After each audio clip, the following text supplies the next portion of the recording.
कुमार स्वामी नायक गोंगो लुगु लटोका radio Fiji 2 में पुराना गाना लगे हमें बहुत अच्छा लगे। रेडियो फीजी 2 देश की धड़कन। Good evening, Fiji. In this bulletin, NFP in breach of Political Parties Act. More resources needed for suicide prevention. And 4,000 hectares lost to deforestation. From the studios of FBC Suva, Jackie Spate. The National Federation Party has been found in breach of the Political Parties Act. Registrar of Political Parties Mohammed Saneem has today listed anomalies found in the NFP's 2018 audited accounts. The NFP has now been given clear directions and a timeline to address the issues. Lena Rees reports. One of the main concerns for the Register of Political Parties is that the NFP allegedly failed or neglected to issue receipts for amounts which add up to $131,578. It is also highly questionable how the party, without having issued receipts for such a large sum, was able to compile the list of donations 2 years later for some 54 entries.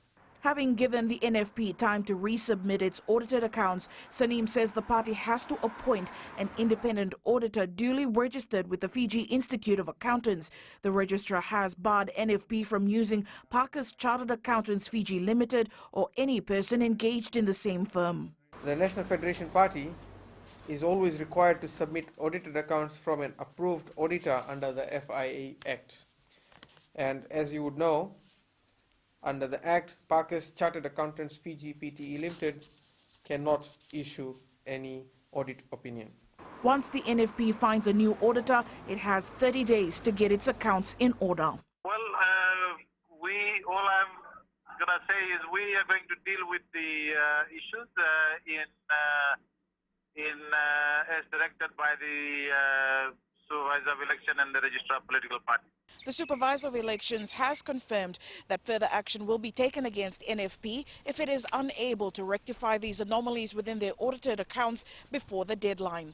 Lena Rees, FBC News. The Ministry of Education has noted a number of discrepancies in the use of funds at the Kulukulu Public School in Singatoka. This was highlighted in an audit for the 2019 financial year, outlining a number of alleged breaches and misuse of funds. The audit was a directive from the Ministry of Education's Director Primary, and today the school committee that was dissolved earlier this year tried to take the issue up with the Attorney General. Where is zero tolerance to corruption? We as management, we were elected by the public of Kulukulu. And just when we started finding the problem, the corruption related to the school, Minister of Education, Education Minister dissolved the management. The school allegedly used the free education grant and failed to fully acquit the expenses. It also allegedly breached the procurement procedure and failed to adhere to the guideline of a fencing project awarded to Heritage Building Solution. Rosie Akbar came up. She took 7 days. Nothing turned up. It's 3 months of finding. This is from MEHA, this is from Ministry of Education, Heritage and Arts audit report.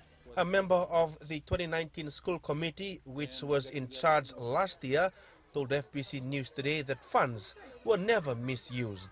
Maybe we've done that, maybe we made some mistakes, but I can assure you, every cent that is given by government, we spend it where it's supposed to go. The audit report also noted that some of the payment vouchers were neither authorized nor approved. That's a report. We cannot dispute a report, but we can only give reasons why we do what we have done. But I can assure you, every single cent that we sign is not our money. It's spent where it's supposed to go. FBC News has also contacted the Minister of Education, Rosie Akbar, who is expected to comment later. Philippa Naikaso, FBC News. 72 people have committed suicide so far this year, highlighting the need for more resources to handle the issue. The Suicide Prevention Committee and Lifeline Fiji have launched a new helpline, 1534, to try and reduce the toll. Commemorating World Suicide Prevention Day this morning, Speaker of Parliament Ratu Epeli Nailatikau stressed the need to check on colleagues, neighbours and friends during the COVID-19 crisis. Koroi Tandulala has more. 8 months into the year, Fiji is seeing a high number of suicides, while 66 people have attempted to take their life.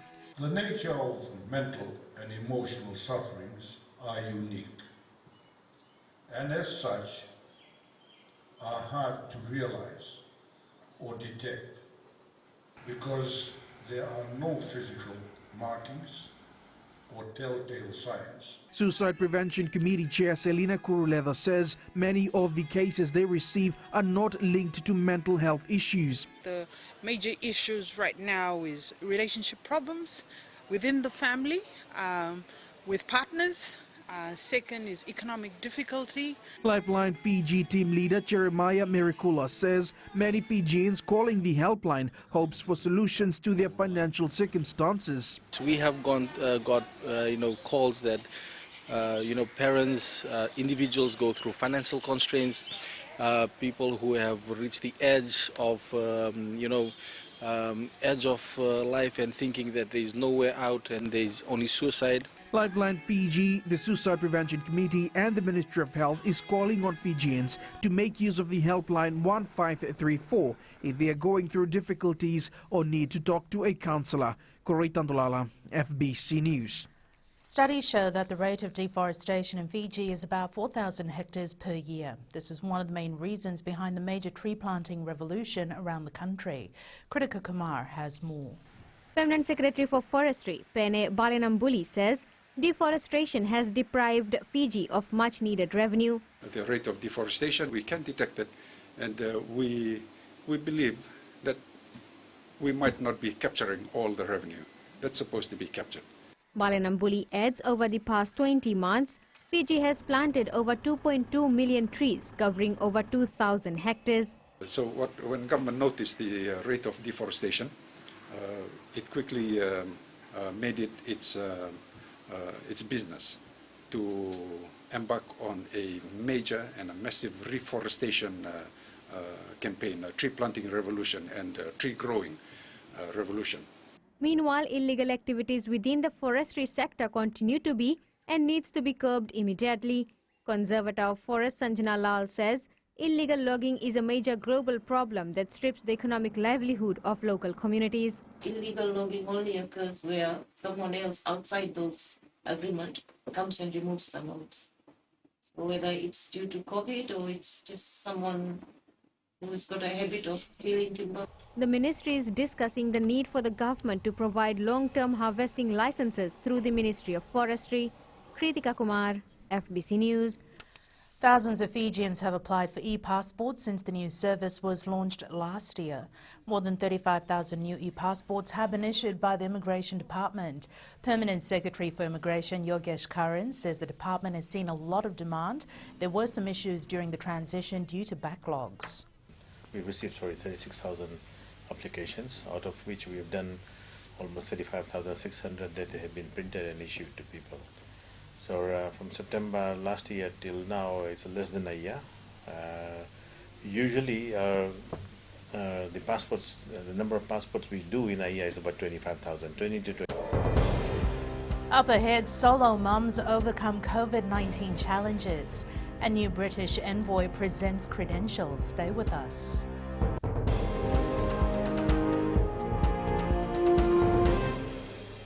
मैं तो दिल्ली में रहता हूँ और radio Fiji रोज सुनता हूँ. Radio Fiji 2 देश की धड़कन.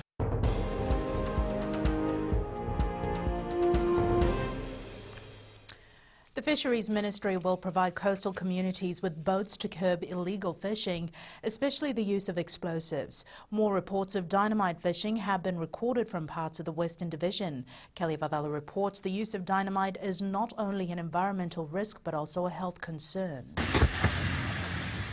People who use dynamite for fishing risk major injuries or even death. Handling of dynamite is a risk in itself because of injury, but then the fish that is consumed, they are damaged fish because when there's water explosion and then kills fish, the fish is not as fresh as it is being caught by other means. Korela adds the ministry is working with the Fiji Navy to keep watching areas between Lautoka and Raki. We've carried out joint operations with the Navy, and we have our officers actually traveling in Navy vessels as observers, and we've done a few cases. There are also recent reports again. The use of dynamite is also putting marine protected areas at risk. So you allow that area for the fish to regenerate and increase their population, and you get the spillover effect. So if you ring fence an area and say this is an MPA, marine protected area, you cannot go in and fish. A number of cases involving dynamite fishing are now before the courts. Kelly Vadala, FBC News. Director for Environment Sandeep Singh and 2 other witnesses have been cross-examined in the case against Freesol Real Estate Development Limited. The company is charged with 1 count of undertaking unauthorized development and failure to comply with the prohibition notice. Apinisa Wangarandovu reports the developer allegedly carried out work on the dry land at Wadien Malolo Island without an approved Environment Impact Assessment report. The Director Environment, under cross-examination, said she exercised her powers under the Environment Act to issue a stop work notice to the company on 1st June 2018. She says the work in Wadia was due for an EIA as construction was being carried out in a sensitive environment. Singh also says without an assessment, the company should not have done any development regardless of whether they have a lease. She also confirmed the prohibition notice was only for Wadia and not for other leases the company holds on the island. The second and third witnesses, employees of the Department of Environment, gave evidence that work was allegedly continuing despite the prohibition notice. When cross-examined, both claimed that heavy machinery was on the site and there was some development, including the construction of staff quarters. The defense lawyer then put to them that the construction material was for a school, but both witnesses denied any knowledge of this. Defense also argued that heavy machinery such as excavators and drilling trucks were for a geotechnical survey, which is a requirement for an EIA. However, both stated that work on the site was more than just a geotech survey, as the environment was no longer pristine or in its original state. Both parties will file their respective written submissions with the magistrate to make a ruling on amended charges on the 16th of next month before the trial date is fixed. Apinisa Wangarandovu, FBC News. Growing international demand for outsourcing services presents opportunities for Fiji to set itself up as a regional outsourcing hub. This was highlighted by Minister for Commerce and Trade Fayaz Koya while launching the Business Process Outsourcing Council of Fiji, highlighting that it is a great source of employment producing good skill sets for Fijians. Kritika Kumar reports. Outsourcing service providers employs over 4,000 Fijians with the potential to increase to over 10,000 in the next couple of years. Also encourage other BPO companies to take advantage of the investment incentives in Fiji and that we have to offer, and businesses to consider outsourcing their back office operations to these companies. The Australian High Commissioner to Fiji believes the BPO Council of Fiji, together with its members, will put us on the map as an outsourcing destination. Fijian business people are known for their innovation and their resourcefulness, and I'm excited that Australia can play a small part in supporting their endeavours through exposure to new technologies and business practices. Fix believes Fiji is well positioned to gain from the BPO market, especially during the COVID-19 crisis. With an average age of 27, and a literacy rate of 96%, Fiji has a growing workforce and fluent English speakers, ideal for outsourcing service operators. Kritika Kumar, FBC News. One of the groups most affected by the pandemic are single mothers, but the Solo Mums project has been providing life skills to try and help them manage. FBC News caught up with 3 women who've been given the chance to learn something new and continue to provide for their families. Vinina Rakautonga with the details. Alania Tandavetawalu was laid off as a bartender in Nandi, forced to follow a different pathway to put food on the table. Whatever skills I'm learning now, I really wanted to open myself a business, and I really wanted to start my own business, have my own clothes lines, and cater for my kids. Daveta Walu is just one of many women trying to turn their misfortune into an opportunity. The project not only teaches moms life skills, but encourages them to be creative and identify what they're good at.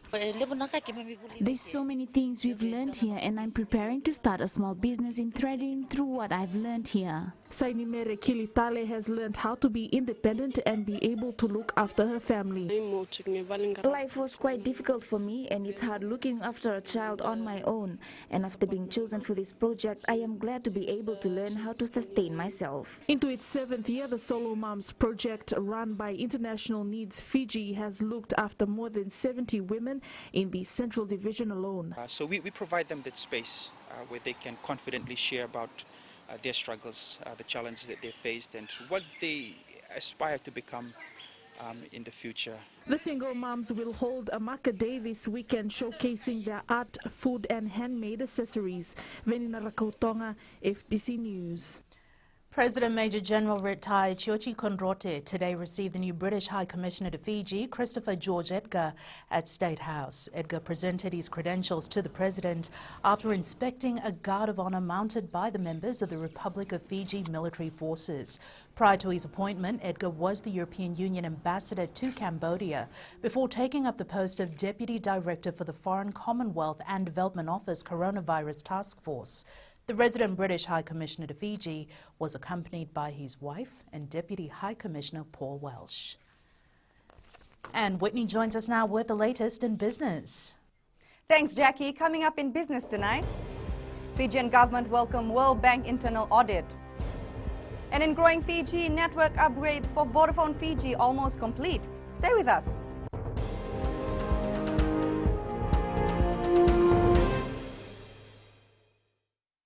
Pula nadang go aprosan kerse go erkraki do televizyon varong na Radio Fiji 1 nandomo ibit Radio Fiji 1 nandomo ibit.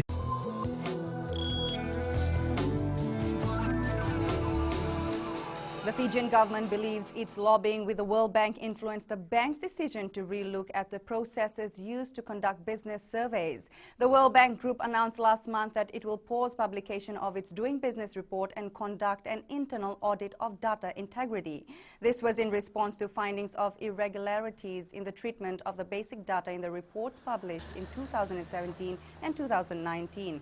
The group will undertake assessment of data changes occurring during review processes over the past 5 years. Trade and Commerce Minister Fayaz Koya says they raised concerns with the World Bank at every opportunity they got. They now have discovered a number of irregularities with respect to the data that they've actually got, and from what I understand, the integrity and the impartiality of their data, is paramount for them. And they've discovered that there are issues, and we have raised it, and we will continue to raise it, and I'm happy for Fiji's sake that they've actually listened. United Airlines in the US has forecast a bigger drop in third quarter passenger revenue than its early expectations. It further says it would look to cancel more flights until it sees a recovery in air travel. We now join Sanifa from HFC Bank with the latest from the money market. The euro held on to gains against the US dollar as traders braced for the European Central Bank meeting's views on the currency's recent appreciation and its impact on inflation. While markets expect the ECB to keep policy steady, investors will closely watch President Christine Lagarde's comments on how the euro's rise to a 2-year high this month affects the outlook for inflation and economic growth. Meanwhile, demand for the Aussie dollar picked up sharply on the back of an unexpectedly improved Westpac Consumer Confidence Index. Forecast had predicted a slight dip in sentiment for the month, but Australian exchange rates were encouraged as the index instead picked up from 79.5 to 93.8. This suggests that Australian consumers are taking a more optimistic view this month, improving the chance of economic activity strengthening further in the third quarter. That's all from HFC Bank for now. Vinaka. Looking at today's local exchange rates as set early this morning, the Fiji dollar was generally on the rise today, gaining on the Chinese yuan and the US dollar. As usual, when it rises against those two, the Sangamoli tends to drop versus the Aussie and Kiwi dollars, as well as the PNG Kina. Commodities were up across the board. Crude oil prices dropped to near $38 per barrel. Gold was up at $1,944 per ounce, and silver closed higher at $26.96 an ounce.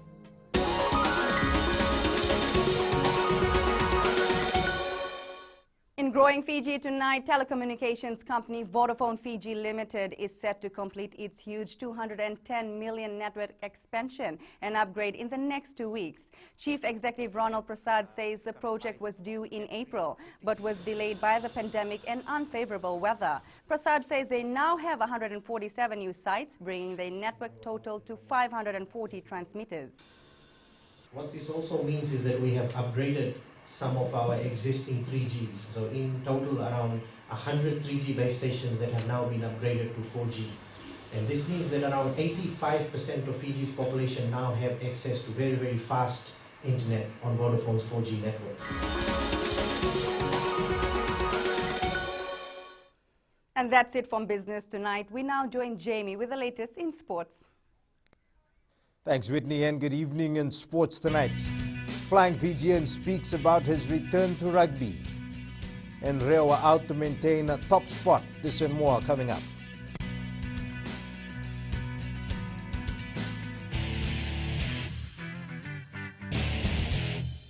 Bula FM number 2 NSR. Bula FM number 2 NSR.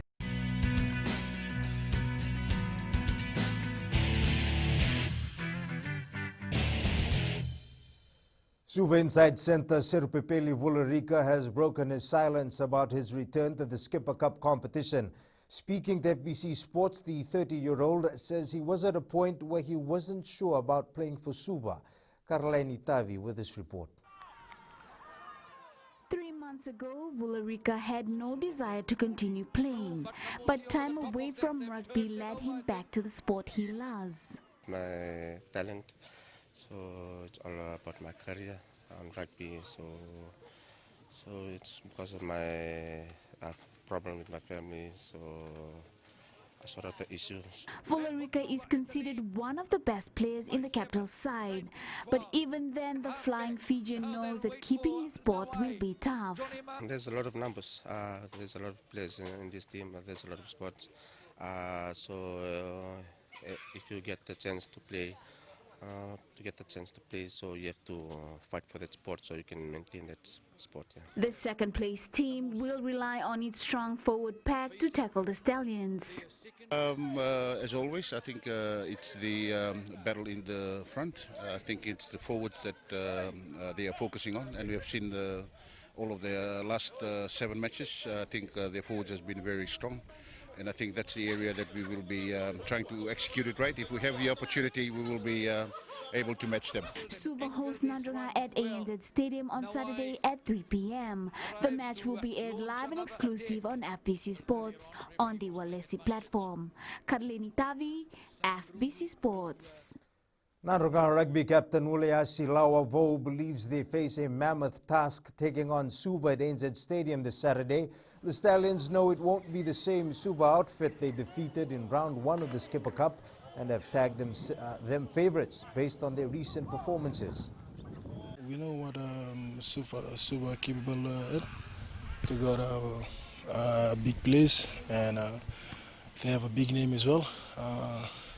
Some national reps, 15s and 7s rep as well. So we know what they will bring this Saturday. It's an all-important clash for the Food City Rail football side preparing for one of its toughest Vodafone Premier League matches. The Delta Tigers will take on the revamped Nandi side Sunday, aiming to seal a spot at the top of the points table. Tale Materukula with the story. Rewa came away with a 1-0 win against Nandi in round 3, but coach Mari Karondu says the Jet Setters are a much improved side since their last encounter. When you look at the second round of matches, Nandi has secured 6 points. So 2 wins out of 2. So probably they are the most informed team in the second round. Rondu has studied Nandi's style of play and is mindful of the physicality they bring to the field. I know how they will work to try and counter our team. So we have absorbed a lot of information from them during the BOG. So we'll see if we can work with those information and get the team ready for the weekend. Captain Setereki Hughes says the team has no doubts about what they are in for come Sunday. It's very important for us in order for us to maintain that spot on top. I think coach has been mentioning to the boys that this week's game is very important and which we should go for a win. Rewa hosts Nandi at 3:30 p.m. at Ratudakbo Park in Nosori. This match will be live on FBC Sports and radio commentary will air on Mirchi FM. Tali Materkula, FBC Sports. The new executives of Fiji Touch Rugby Association hope to bring about some positive changes to the sport. President Tevita Mau says they will work closely with the Fiji National Sports Commission to promote and develop touch rugby around the country. Suva and Nandi are the only affiliated associations in Fiji, and Mau hopes that will soon change. For us, it's just a matter of building on what they have done and the possibility of also exploring other areas to improve or to expand the game. I think that is part of the work that we will need to do as incoming executives. Cricket Fiji has plans to promote the sport in Tavua, Mba and Vatukola. Chief Executive Alex Conrote says these are the 3 areas left for Cricket Fiji to conduct its development programs. Conrote says while they plan to get more people to take interest in the sport, they're focused on identifying more women who have a passion for the game. We've never taken cricket to Tavua, Mba, Vatukola in quite a while. So this year is when we hope to start that. Not just to get more men into the game, but to also try and identify talent for women as well down that side. Drag racer Bikas Nath has set his sights on clocking a personal best in the quarter-mile drag race at Nanuku Aerodrome in Pacific Harbour, Deumba this Sunday. The bank officer by profession will be driving a 25-year-old Toyota MR2 at the event and is aiming for a time of 12 seconds. He says maintaining his stance in the first race will help achieve his desired time. I started with 16 seconds 3 years ago, so now the car is doing 13 seconds, so I'll do 13 seconds. Let's see how the first run goes. So it all depends on the first race, so if we do 12 seconds, then I might dial in 12 seconds, otherwise I'll dial in 13 seconds category. That's it from Sports Tonight. In new media, Apple files claims against Fortnite creator Epic Games. Find out more after the break.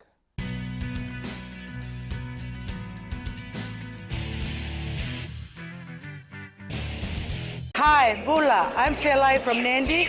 I love Gold FM, only the classic hits. Gold FM, only the classic hits.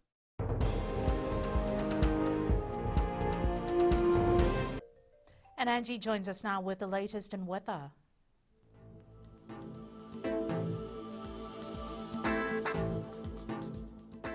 Good evening and welcome to the weather world.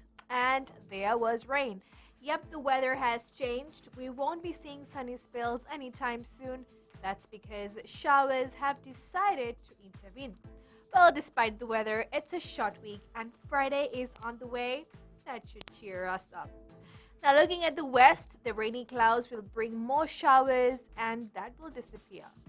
Eastwards from Peck Harbour to Suva, the evening will see thundery showers. Motorists and pedestrians take note of that. And up north, the weather is not in favor, so be extremely careful. At sea, it's not calm. The winds are gusting from 25 to 30 knots, so monitor the sea situation before heading out. And turning to the tides, high tide at 12:48 a.m. with low tide at 7:12 a.m. Sunrise at 6:09. For tomorrow, this rain is only scheduled for a day. The weather will be back to normal just in time. Tomorrow's temps, Suva City will be the coolest at 22 degrees. These temps will fall through the night as well. And looking further on to Sunday, more welcoming spells in the bag. That's all from my end. Jackie has more other news to share. Thanks so much for that, Angie. In Fijian Pulse, we asked, should swimming classes be compulsory for all children?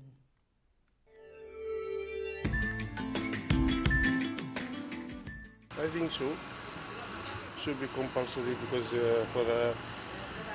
for the young kids. Should be because of the children. They can learn something for swimming. They're good for them. Yes. Because of the more drowning cases, I think yes, we should have more swimming classes in school. Yes, I think swimming classes should be introduced in all schools. Recapping the main stories for tonight, National Federation Party in breach of Political Parties Act, more resources needed for suicide prevention, and dynamite fishing causes concerns for ministry. For these stories and others, tune in daily to our sister radio station Gold FM. Our poll question we're asking, should manufacturers caught breaching single-use plastic bag ban be penalised? Visit our FBC website to answer. And our shot of the day, a beautiful sunset was taken at the Shangri-La Fijian Resort by Selina Tokalao. Send us newsworthy pictures and videos to email fbcnews@fbc.com.fj, via Facebook page FBC News and our Twitter page at FBC_news. That's your news for tonight. Until tomorrow, from the team and I, stay safe. Bye for now.